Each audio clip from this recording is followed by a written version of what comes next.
శిలువ మీద ఈ నానా విధమైన ప్రజల చేత ఏ విధంగా అయితే నిందింపబడ్డాడో ఆ మాట మాట్లాడుతున్నది యోగు గారు.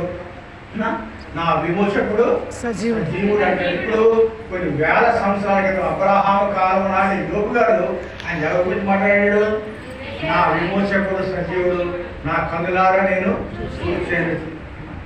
అంటే లేఖనముల ప్రకారము ఆయన చనిపోయి 3వ దినాన తిరిగి రావడం ఆవశ్యకత.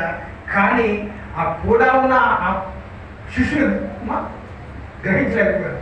ఆయన ఎన్నో మార్గం శిలువకు ముందు నేను మనుషుల చేతికి నేను అప్పగింపబడుతున్నాను, సైనికులను పట్టుకుంటారు అని, అలాగే నేను ఈ యెరూషలేము దేవాలయాన్ని పడగొట్టి 3 దినాలు కడితే వాళ్ళని హేళన చేశారు. ఏంటి? 46 సంవత్సరాలు కష్టపడి ఎన్నో వందల మంది కార్మికులు కట్టిన దేవాలయాన్ని పడగొట్టి 3 రోజులు కడతావా? ఇతను పందిరాడే అనుకున్నారు. ఏంటమ్మా తాటాక పందిరా లేకపోతే షామి అనుకున్నారు. కానీ ఆయన మాట్లాడేది ఎవరు? ఈ దేహం అని దేవాలయాన్ని పడగొట్టి కడతారని. కానీ ఆయన గ్రహించలేకపోయారు. లేఖనములు కూడా ఏం చెప్తామా?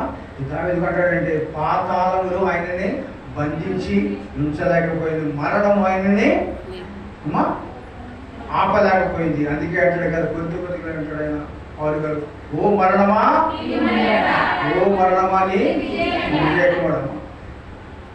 ఎవరు గెలిచారు? మరి యేసే గెలిచాడు. మరణము ఓడిపోయింది. కనుక ఈ పునరుద్ధాన దినము ద్వారా మన జీవితాలకు కలిగే లాభం ఏంటంటే, మన జీవితాలలో ఇది నూతన ప్రారంభం అంట. ఇది నూతన ప్రారంభము.